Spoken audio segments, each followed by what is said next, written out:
আসসালামু আলাইকুম। যে যেখান থেকে দেখছেন আমাদের আজকের এই ভিডিওটা, সকলের প্রতি রইল আমার অন্তরের অন্তঃস্থল থেকে একগুচ্ছ লাল গোলাপের শুভেচ্ছা। তো প্রতিদিনের ন্যায় আমরা ডেইলি যে ওয়ার্কগুলো করি, অর্থাৎ প্রতিদিনে আমরা যে কাজগুলো করি বাড়িতে বসে, সেই কাজগুলো আপনাদের সাথে শেয়ার করার চেষ্টা করি। তো আমার কাজে সাহায্য করছে আমার ছোট দুই বোন, একটা হচ্ছে মরিয়ম আর একজন হচ্ছে মেজাবিন। তো আমি আমাদের একটা জমিতে দুইটা লাউ গাছ লাগিয়েছিলাম। তো লাউ গাছটা অনেক বড় হয়ে গিয়েছে, যে কারণে সেখানে হাইং দিতে হবে, অর্থাৎ মাচা করে দিতে হবে।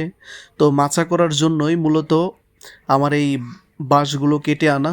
তো এখন খুঁটি করার জন্য আমরা স্মাপ দিয়ে আসলে বাঁশের যে ইয়েগুলো আছে সেগুলো কেটে নিব। এই কাটার পর আমরা সেই ভুঁইতে নিয়ে যাই সুন্দরভাবে পজিশন করে, প্রতিটা কিন্তু আসলে গর্ত খুঁড়ে খুঁড়ে মেপে আমরা পয়েন্টে পয়েন্টে দিয়ে দিব। তো এই কাজগুলোতে আমাকে সহযোগিতা করছে মেজাবিন, মরিয়ম, আর আমার ক্যামেরা ধরে রেখেছে ছোটো ভাই রায়হান।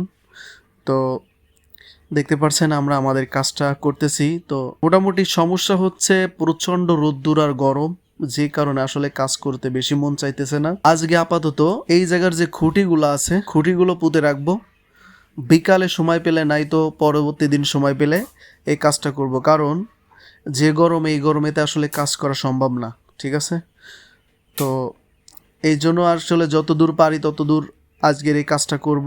তো মোটামুটি আমার 12টা খুঁটি প্রায় পোতা শেষ হয়ে গিয়েছে। এখন মেজারমেন্ট করে সবগুলো চেক করে বাড়ির দিকে চলে যাব, কারণ এই গরমেতে আর থাকা সম্ভব না। যে আমাদের এই ভিডিওটা দেখছেন অবশ্যই একটা লাইক করে দেবেন, এবং যদি পারেন তো একটু শেয়ার করে দেবেন। দিলে কি হবে যে পরিস্থিতিটা বেশি বাড়বে, এই আর কি। আজকের ভিডিওটা ছিল এ পর্যন্তই। সবাই ভালো থাকবেন। আসসালামু আলাইকুম।